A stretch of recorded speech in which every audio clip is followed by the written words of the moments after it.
Hello, welcome to tonight's HF patient and caregiver webinar. I'm Sean Riley. I'm an HFSA patient committee member, and I'll be your host this evening.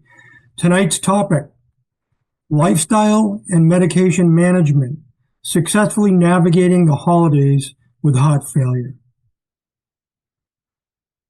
First, before we get started, I'd like to thank and recognize the sponsors who are helping to make tonight's event possible. We'd like to thank Merck and also SC Pharmaceuticals for supporting tonight's event. So this webinar is intended to help heart failure patients prepare for and manage their heart failure through the holidays by addressing nutrition, activity, exercise, adherence to medication, and if and when to contact their provider.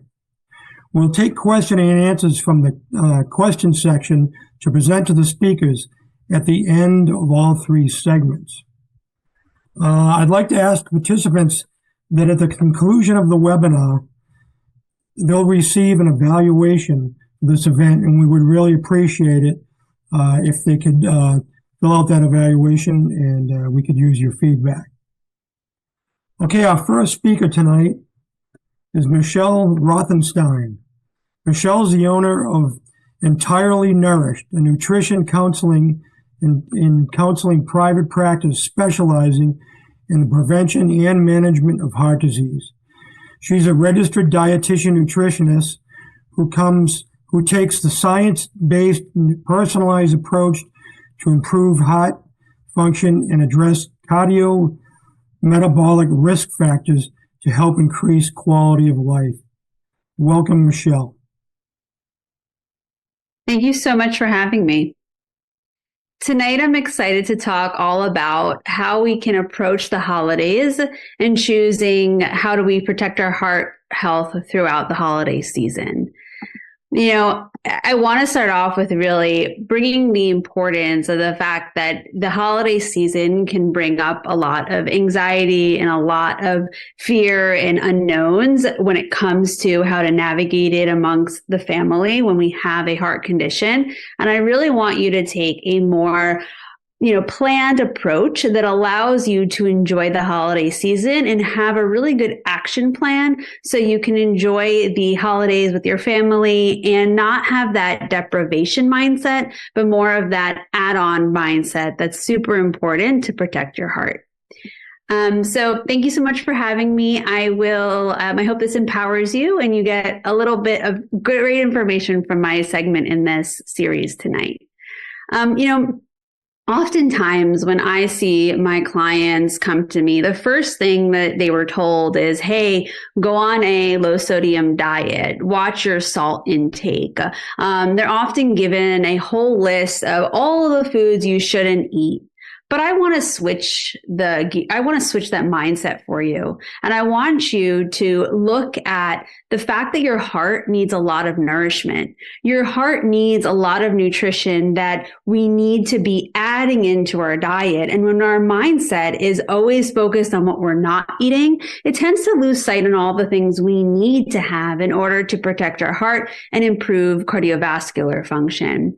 So I want to challenge you, not just for the holidays, but in all of what you approach food, to look at this as an additive approach. What if we changed the way of looking at things of instead of what are you avoiding to what are you eating to nourish your body? What are you eating to improve your heart function? What are you eating to take care of your heart? This is going to build more confidence around your food choices. It's going to add enjoyment in your life, and it's also going to improve symptoms and give you sustained energy. So today, I really hope to empower you to take this control as we approach the holiday season. I'm not discounting a low sodium diet. Sodium and fluids have a very important role when it comes to symptom management and heart failure management. I want to explain why it's important, but I want to add another layer to this conversation. So when we talk about sodium, I want you to understand, like, what is the role? Why is low sodium so commonly recognized as the first thing that someone might tell you from a dietary perspective? Well, when we have too much sodium, that can cause our arteries to constrict and can lead to high blood pressure. And that high blood pressure increases the workload of the heart. If the heart is overworking, it's not going to work as efficiently.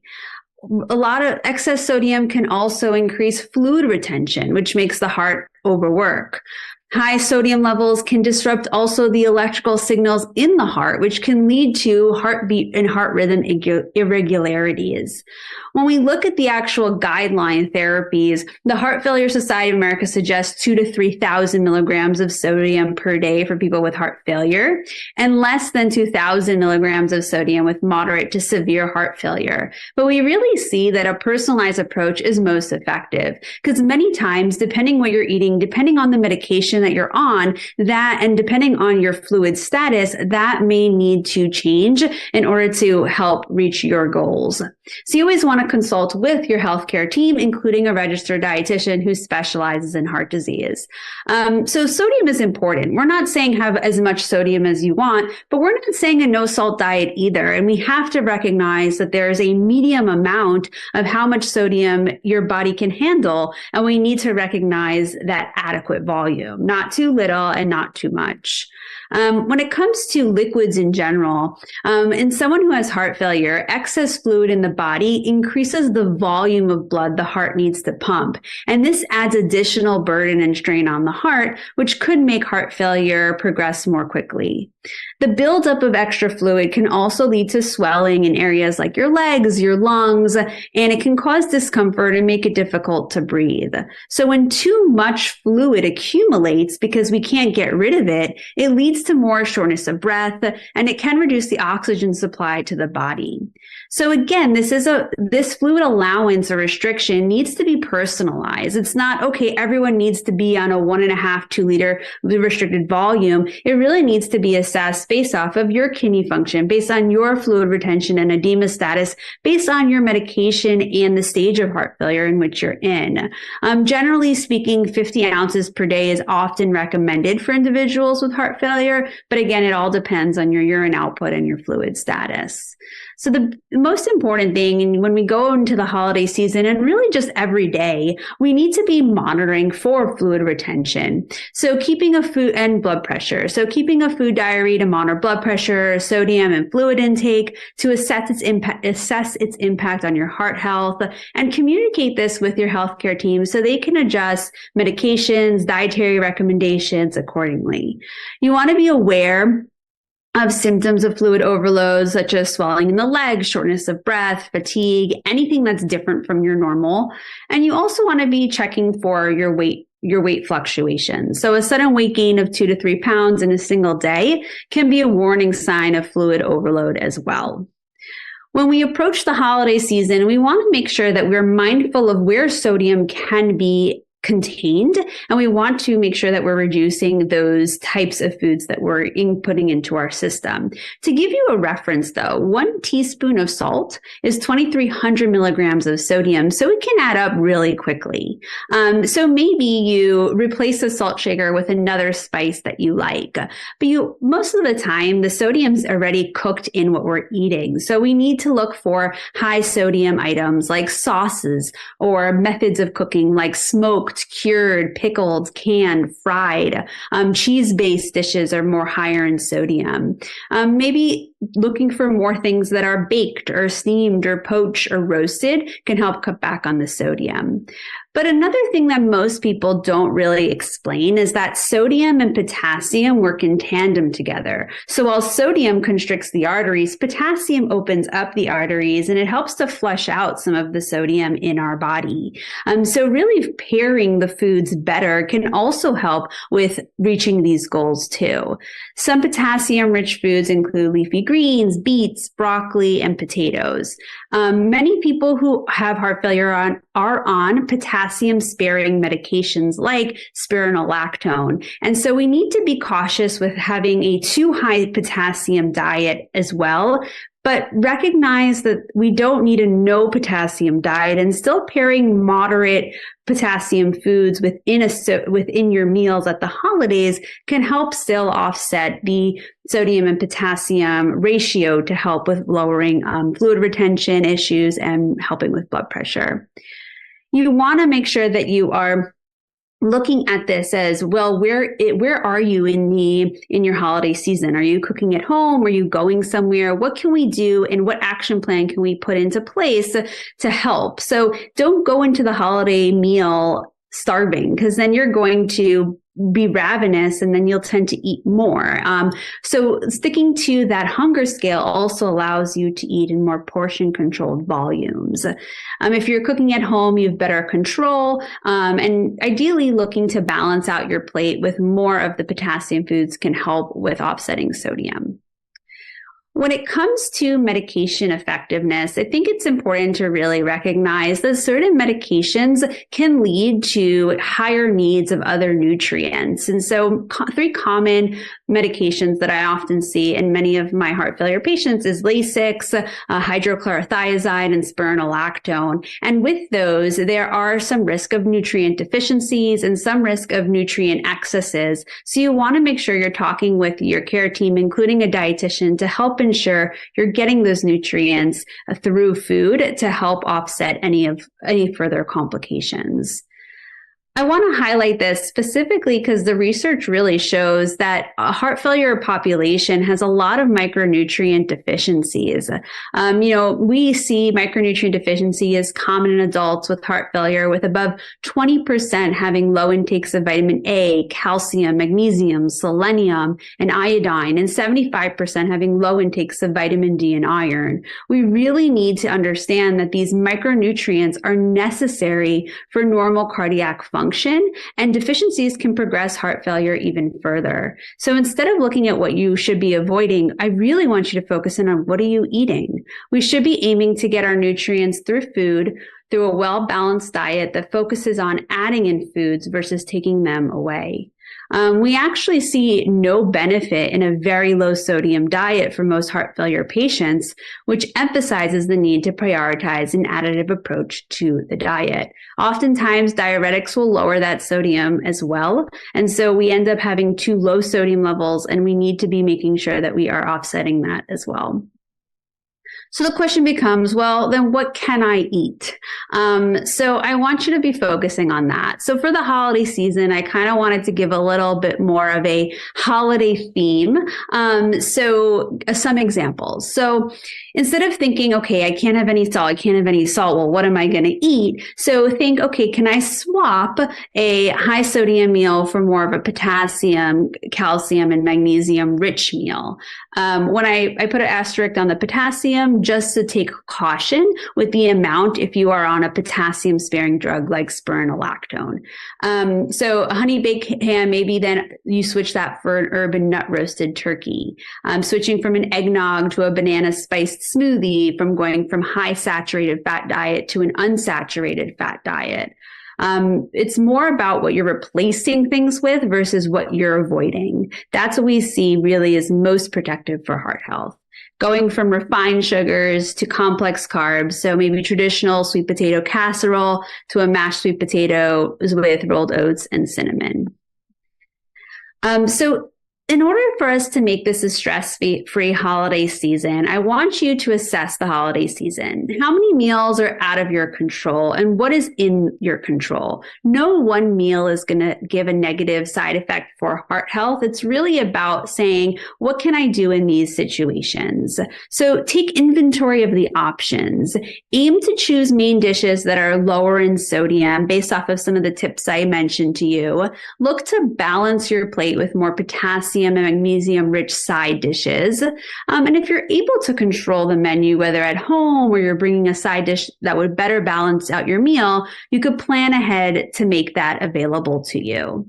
And then have an action plan for the day of. What can you do before a big holiday celebration to help reduce the fear and take control? Don't go there hungry. Plan what you're eating before you go. Maybe you can have planned activity, physical movement during the morning. Maybe you can have a really good breakfast if you're going there for lunch, or have a really good breakfast and lunch if you're going for dinner for that celebratory meal.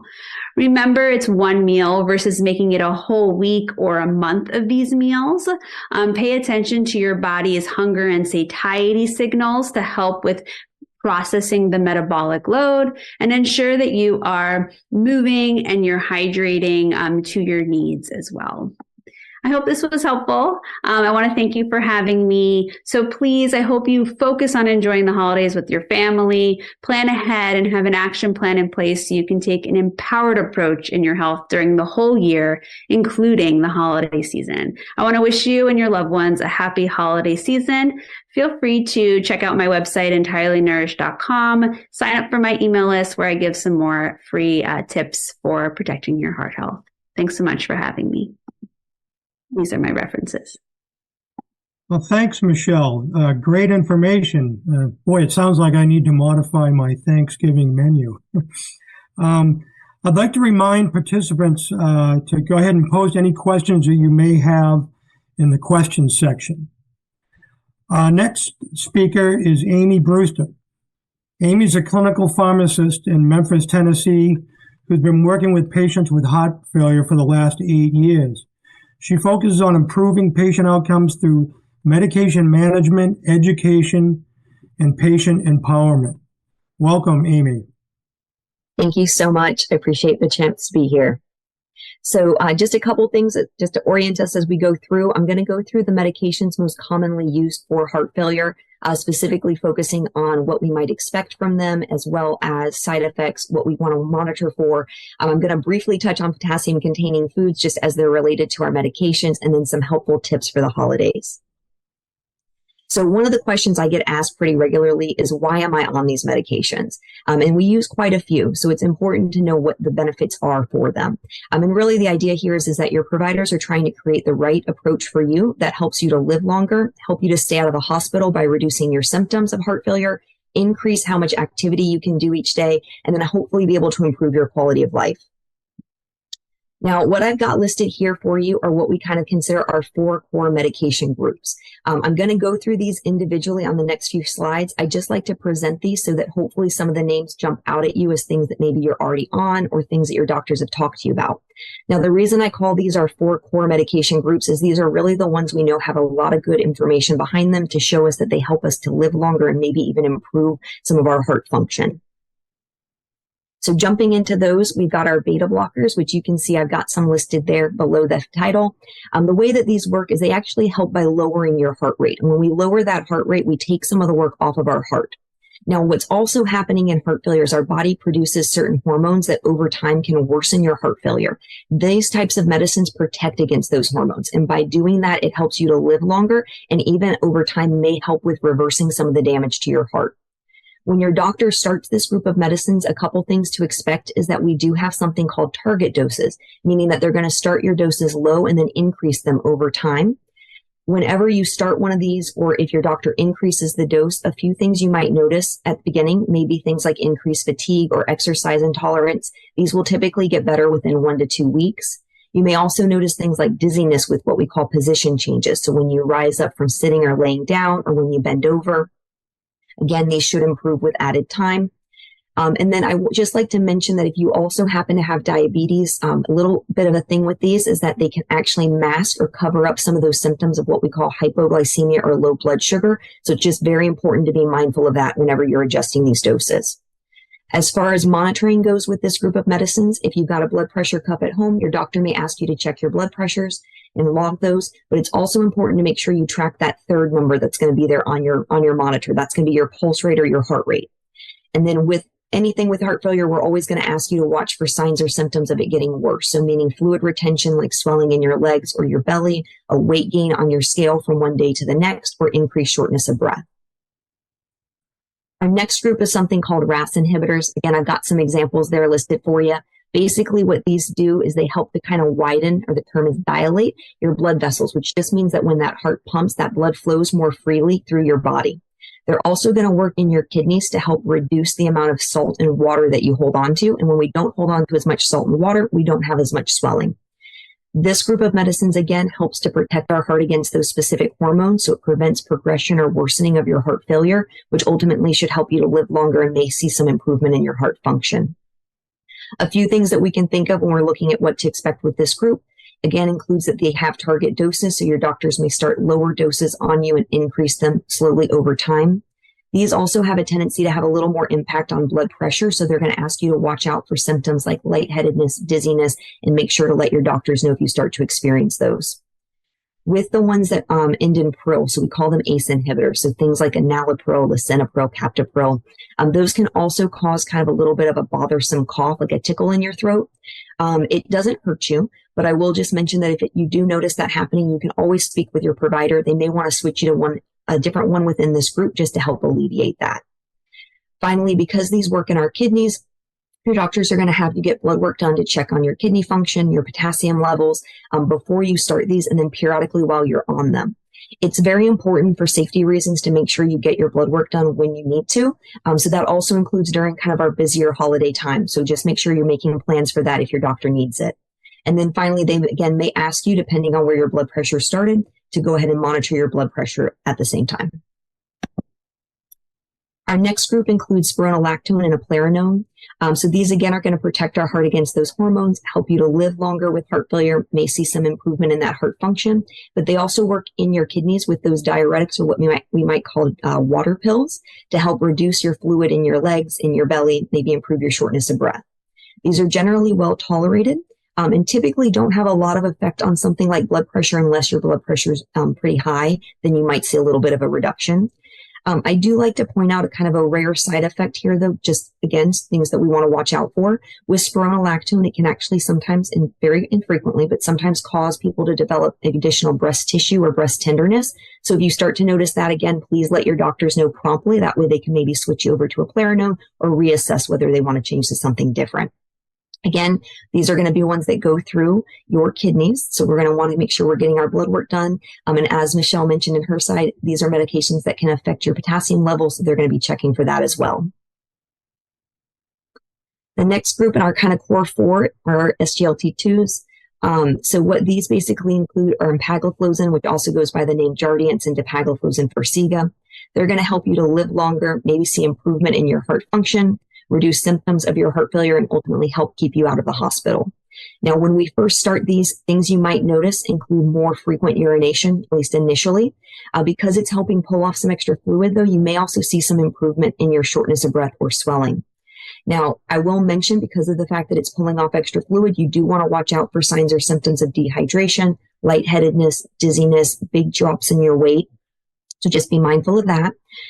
Also, again, these medicines were actually created originally for diabetes. So if you also have diabetes, you may see some lowering in your blood glucose or blood sugar numbers. So something you want to just keep an eye on. And then though it's not a common side effect, you do want to be mindful that these medicines carry an increased risk of urinary tract infections and yeast infections, especially if you also have diabetes. So if you develop any of those types of symptoms, you do want to reach out to your doctors promptly so that they can assess you and treat you. Though not part of that core four, we do have one additional one that we know helps with improving as far as helping you live longer, and that includes this hydralazine isosorbide dinitrate. So with this medication, again, it widens those blood vessels, so when your heart pumps, it's easier for that blood to circulate through. Again, it helps you to live longer with heart failure, especially for African Americans. These do have a little bit more impact, though, on your blood pressure. So if you have high blood pressure, they can be a really good option for helping to control that. Now, like our other medicines, these are typically started at low doses and then increase slowly over time based on how you tolerate them. And they are most effective if you're taking them 3 times a day. So it's very important to make sure you get all 3 doses in each day. They can cause some headache, though, when they're initially started or the dose is increased. So I would recommend talking with your doctor about if there's something safe like Tylenol that you can use for that. And then again, if you've got a blood pressure cuff at home, your doctors may ask you to monitor your blood pressures while you take these. The next group as we go in are going to be more aimed at helping you feel better. So things like our diuretics or water pills. These are specifically medicines that we use to remove excess fluid to reduce that swelling that you may have in your legs, in your belly, as well as improve your shortness of breath. Their goal is to help you with quality of life, increase your exercise tolerance, and then ideally prevent you from going into the hospital for heart failure. Whenever we start these or adjust these again, you may see some increased frequency of urination, but that will get better over time. And in this case, these medicines can actually cause you to develop low levels of potassium and magnesium in your blood, which can cause things like cramping in your hands or cramping in your feet. If you notice that cramping, do let your doctor know. It's an easy thing for them to replace to kind of allow those medicines to be a bit more comfortable for you. Additionally, the amount of diuretic that you need over time may change as you make adjustments to your lifestyle, things like salt intake, or as you have added other medications added on. We're still going to watch out for those signs of dehydration. And then when you get your routine labs, your doctors will take a look at those kidney function, potassium and magnesium levels. Kind of the last two medicines I'm going to mention here at the beginning is just going to be our ivabradine and variciguat. So ivabradine also goes by the name Corlinor. It reduces your heart rate, which again takes workload off of your heart and has been shown to help reduce rate of heart failure symptoms, so shortness of breath, swelling, as well as prevent hospitalizations for heart failure. Now, if you're on these, your doctors may ask you to check your blood pressures just because there can be a little bit of an increased blood pressure when we use these, as well as keeping an eye on your heart rate because we don't want it to go too low.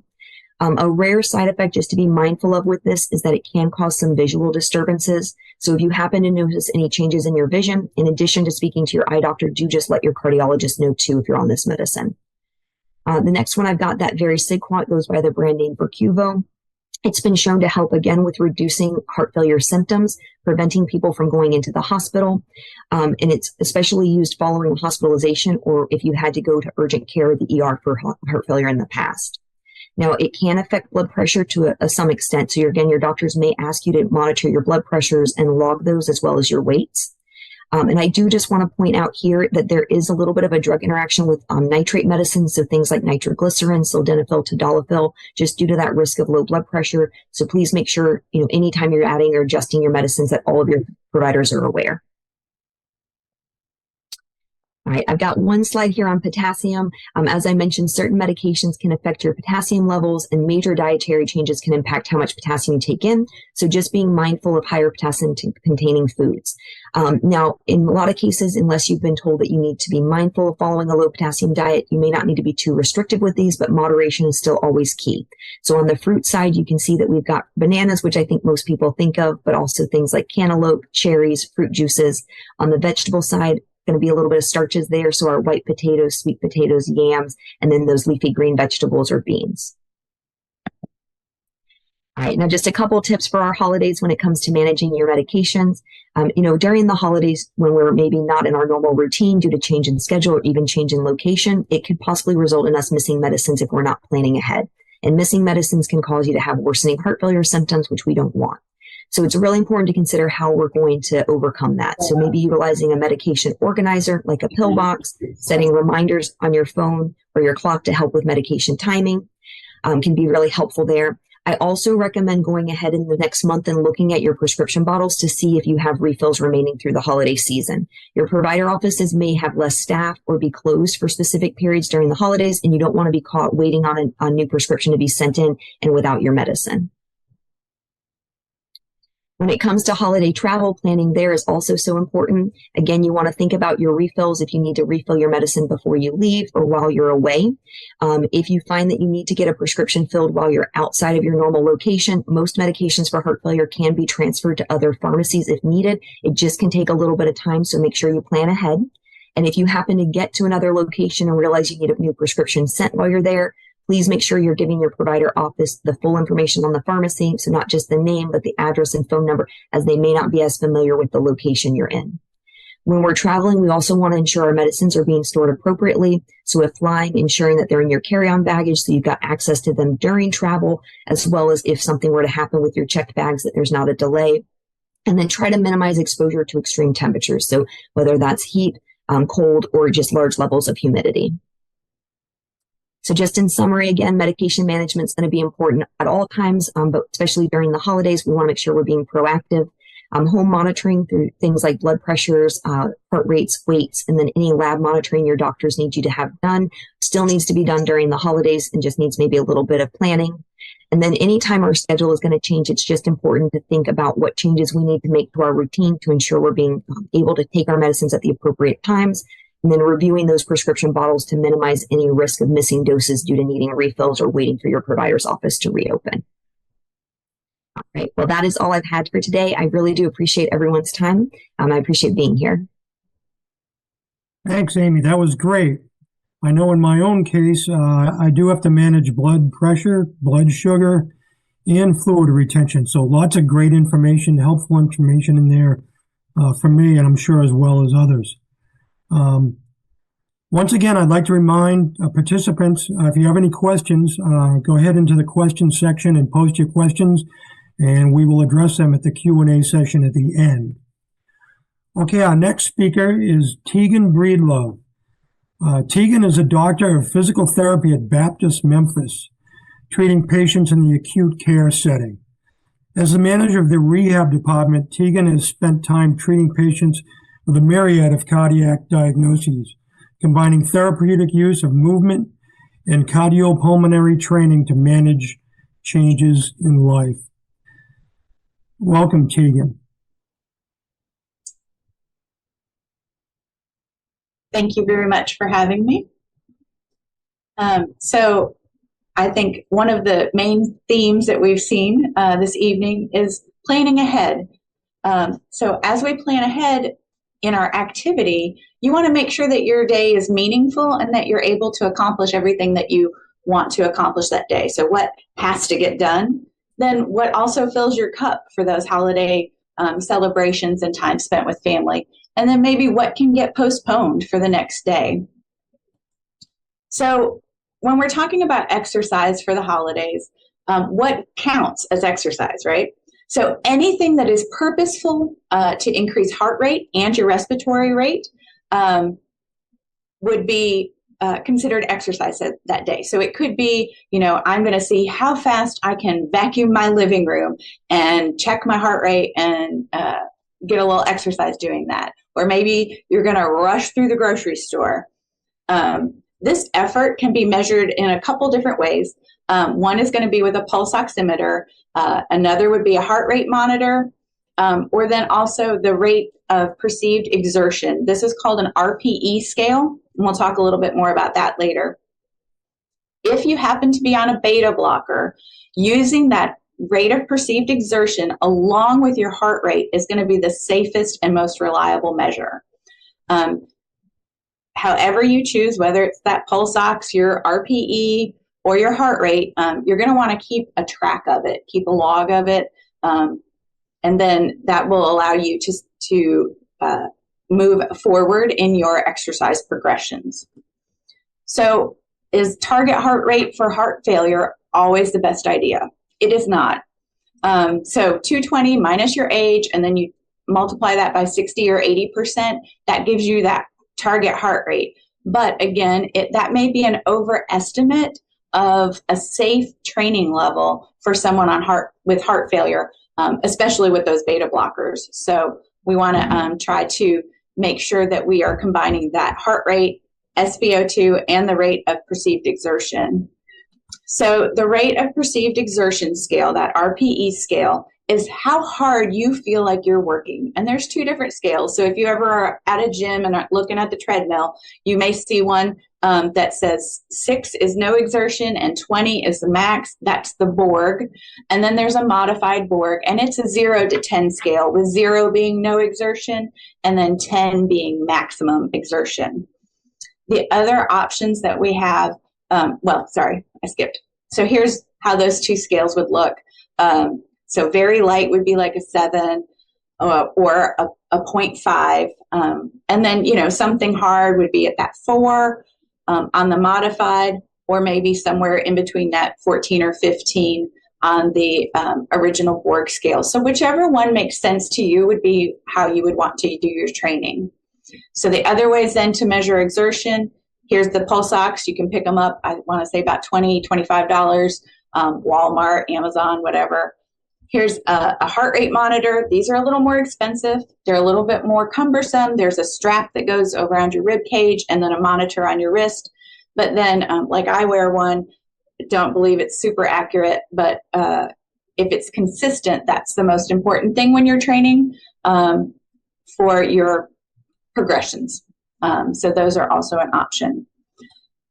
So the other thing that we discussed was that there's different levels of heart failure. And so where do you start is really going to depend on where you are right now. And so that is best done with a self-assessment, an honest one. How frequently are you exercising before the holidays?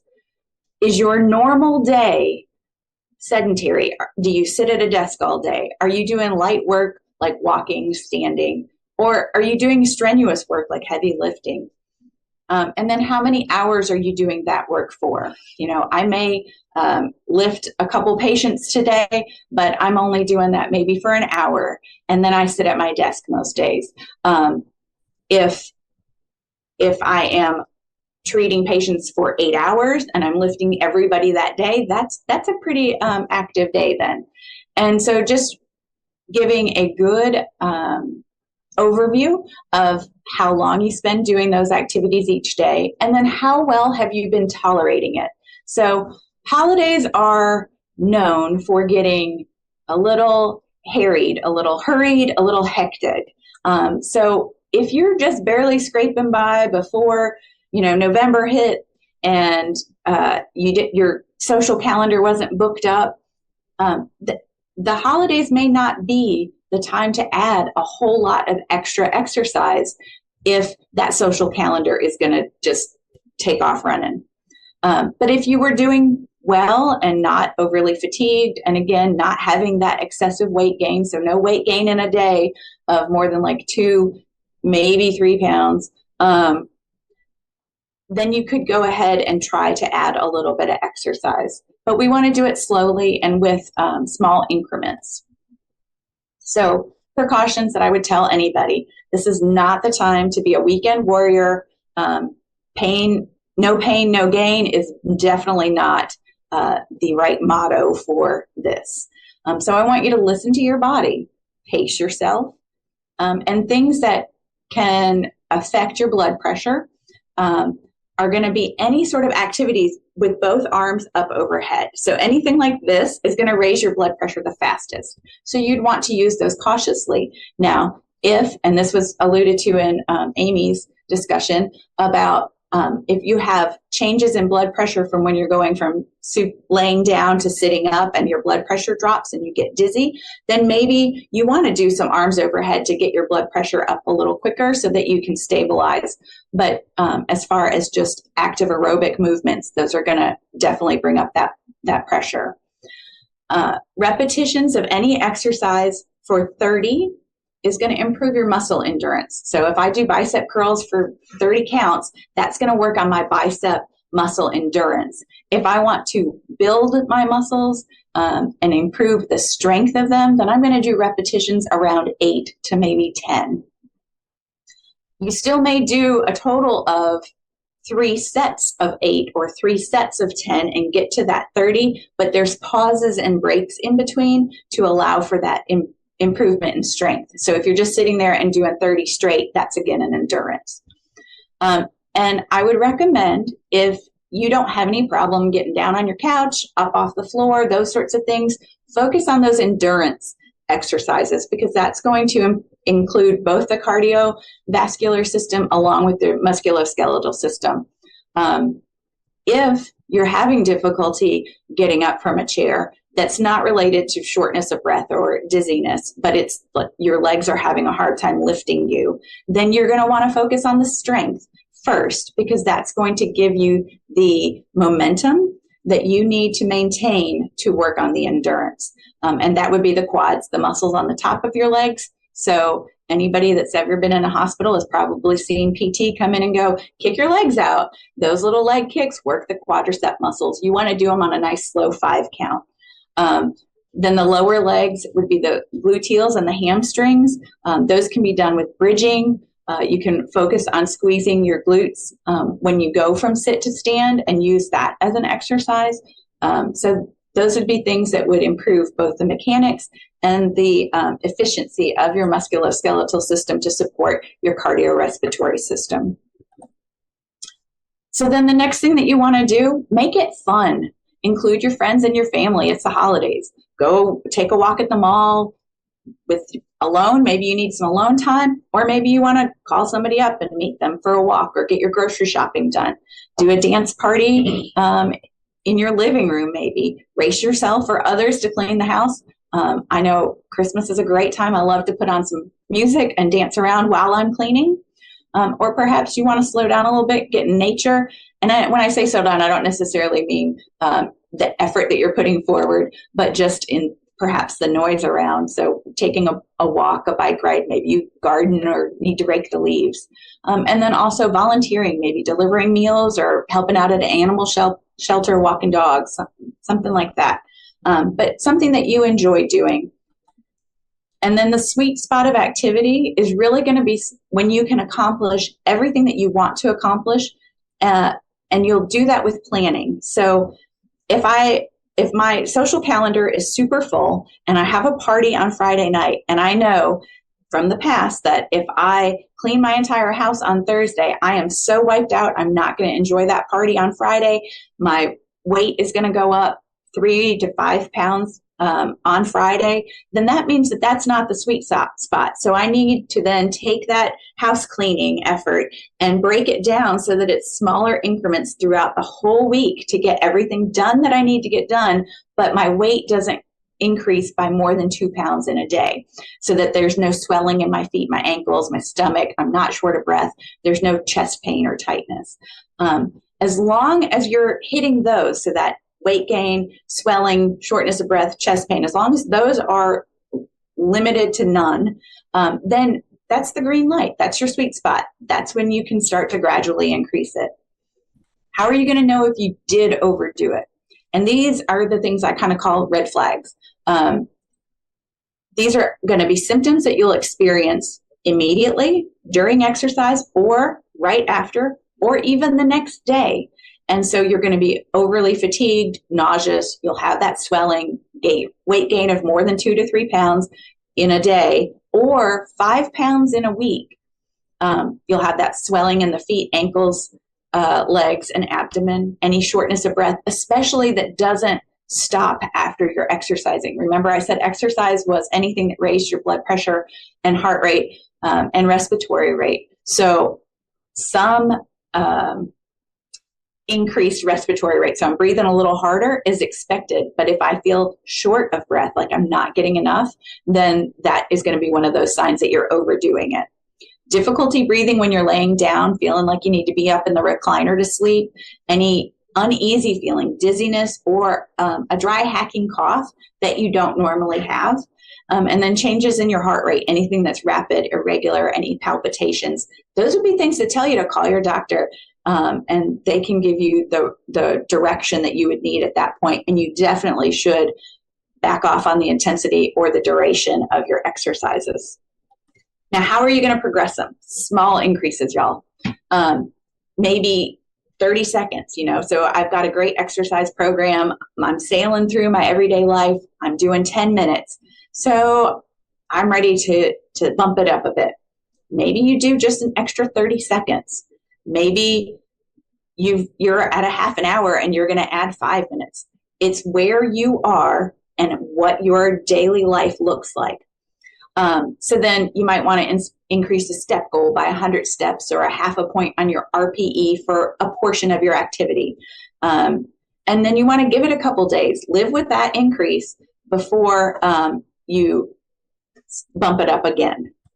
And then here's some ways to conserve your energy. Like I said, holidays, you take off running. So you can accomplish whatever you want to do, but it just might not be all in one day, like the cleaning example. Spread that housework over the week. Rest in between your chores. If you know that you have some swelling, if you're on your feet for 2 hours, be on your feet for 2 hours, rest for a half an hour. Elevate your feet so the swelling goes down. Perhaps you want to order online or pick up your groceries, have them delivered. Schedule those rest breaks through the day.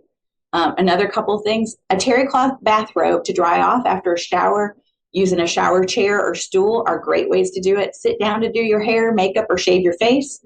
And then sit down while you're chopping or prepping your meals. And most of all, listen to your body. Y'all, thank you so much for having me. Here are my references, and I really appreciate your time this evening. Thanks, Teegan. That was great. Great reminder on the importance of exercise, and also lots of great information and guidance to exercise properly. Okay, at this time, we're going to move on to the question and answer period. We'll bring in all three of our speakers, and I'll go through the questions that we have here. And if anyone has any further questions right now, again, a reminder, post your questions in the question section, and we'll get to them. Okay, our first question. If you're visiting someone's house for the holidays, what do you suggest telling your host or asking your host for a meal or celebration? Yeah. So it really depends on how close you are to the host. That's really the big thing. If it's someone who, like, if you're going somewhere and you're open with kind of having that conversation of, they kind of know you a little bit more. They know you have some dietary guidelines, and you can say, is there a dish that may be lower in sodium that could be appropriate? But sometimes that's not available. So if it's not available, you can also look at the fact of saying, appreciate the invitation and ask, can I bring a dish to help with the display, and bring something there. If you can't do any of that because you just don't feel comfortable, and that's understandable, plan for the meals ahead before you go to the holidays so you can take control of what you can control. And when you get to the holiday celebration, take inventory of what's there before you fill your plate. So that way you can assess how to balance it better to offset the sodium that may be there too. Excellent. Our next question. Have diets and higher lectin foods ever been noted as not beneficial if following an anti-inflammatory diet?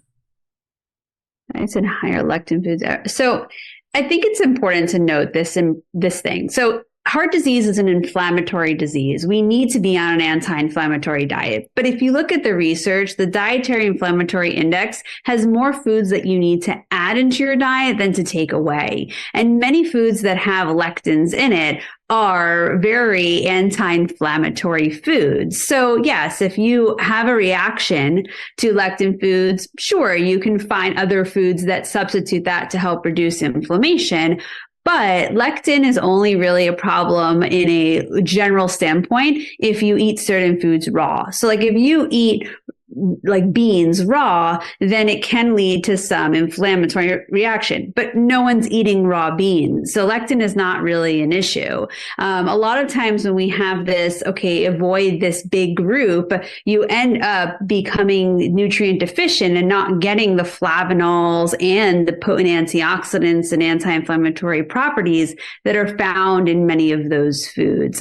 So it can be done if you want to avoid it, but I would really change the outlook of, well, what are you replacing those lectin-rich foods with that will give you that anti-inflammatory benefit?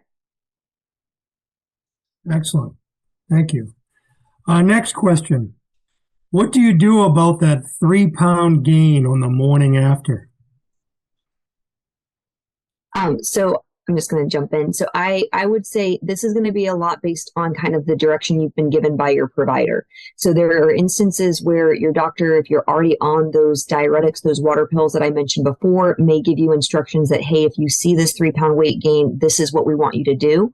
But typically, even if they give you instructions about you increasing those medications, maybe temporarily for a day or for 2 days, they're still going to want you to call, because if we're noticing it's happening frequently, it means we need to make an adjustment somewhere else. Because our ultimate goal is for you not to have those 3-pound weight gains. Because anytime we gain that weight, it puts extra strain on your heart. So we want to minimize that to the best of our ability. But you can certainly, if it's something you run into a lot, I would definitely bring it up with your doctor to see if they could give you kind of what we would call, not really like an emergency instruction, but kind of just an action plan for when that happens. But even if they give you one, still make sure that you're speaking with their office so that they know it's occurring, so we can adjust your other medicines to try to make sure it doesn't happen as frequently. Excellent. Thank you. Next question. Do you have any salt substitute recommendations? So I would actually avoid you going to a salt substitute. A lot of times they'll say salt substitution, no salt, and it's good marketing, but the active ingredient is potassium chloride. And when you use that, especially when you are on potassium sparing medication, it can make things worse. We also see potassium in supplement form has a much harder way of metabolism, so it stays in our body longer, and that can lead to heartbeat irregularities as well. So when you're trying to substitute salt, whenever you reduce sodium intake, I want you to add in another spice you like, whether that's garlic powder, basil, oregano, cumin. Change it up so that it's still flavorful. A heart healthy diet is not a bland diet. It has a lot of flavor and it's enjoyable, but we have to make some adjustments to make it enjoyable and satisfying to you. Excellent. Thank you. Yeah, we've got 3 more questions. We're going to try to fit them in here. The next one, if you are new to heart failure and were previously active, what's a good starting point to return back to normal active lifestyle? All right. So if you are newly diagnosed, I would keep doing what you're doing and then look to add in a walking program. The research actually shows that interval training, so perhaps doing in a 30-minute segment, you're going to do, 5 minutes of a lower level RPE, then you're going to do 2 minutes of a high, and then back to the 5 or so of a low, and then another little hit of a high after your warm up and all. So that kind of thing should be the best results for you. Great, excellent. Next question. The AHA recommends 1,500 milligrams of sodium per day for heart failure patients. The HFSA is a little higher. How do you handle information that conflicts? This happens often with nutrition. Nutrition's nuanced. There's no one size fits all plan for everyone. The HFSA has found that in research, when we look at hospitalizations in heart failure patients, when people are on too restrictive of a diet, and now most of these people are on diuretics that are reducing sodium, their quality of life is much lower. They're getting a lot more symptoms. So the amount is a little bit higher, but again, everything in nutrition is really nuanced and it's personalized based off of your medical history, based off of your age, gender, based off of your labs, based off of your diet and what you're eating. So we really need to be looking at this as a personalized approach and really be going to your healthcare team, your registered dietitian, for these questions so that we can give an answer that really will help you particularly and not just a broad generalized answer. Awesome. Thank you. Our last question we have here, for heart cardiomyopathy, what suggestions do you have regarding adding hiking up hills or outdoor exercise versus indoor cardio equipment? Well, so because of the cardiac myopathy with that one, I would say hiking up hills is fine, but you're going to want to do it with someone so that should you need some assistance, there's someone there to help you. I personally get so bored on an indoor cardio equipment, but ramping up the elevation on the treadmill is not a bad option to keep it a low impact for those joints as well. Excellent. Thank you. So that's all the questions we had. At this point, I'd like to thank our sponsors, SC Pharmaceuticals and Merck. Once again, this podcast has been made available through the help of them. Once again, we'd like to thank all of our participants for joining the webinar. We had a nice audience tonight. Also, I'd like to inform the participants that the webinar will be available on demand. I'd like to remind attendees to complete the evaluation, and it will be sent in an email following the webinar tonight. Thank you very much. When you have heart failure, sometimes you may experience symptoms of fluid buildup, like swelling, weight gain, and shortness of breath, even when you're following your care plan. As soon as symptoms start, let your cardiologist know right away. It may be time for FurrowSix. FurrowSix can provide relief as soon as symptoms start, right in your own home. Ask your cardiologist if FurrowSix is right for you.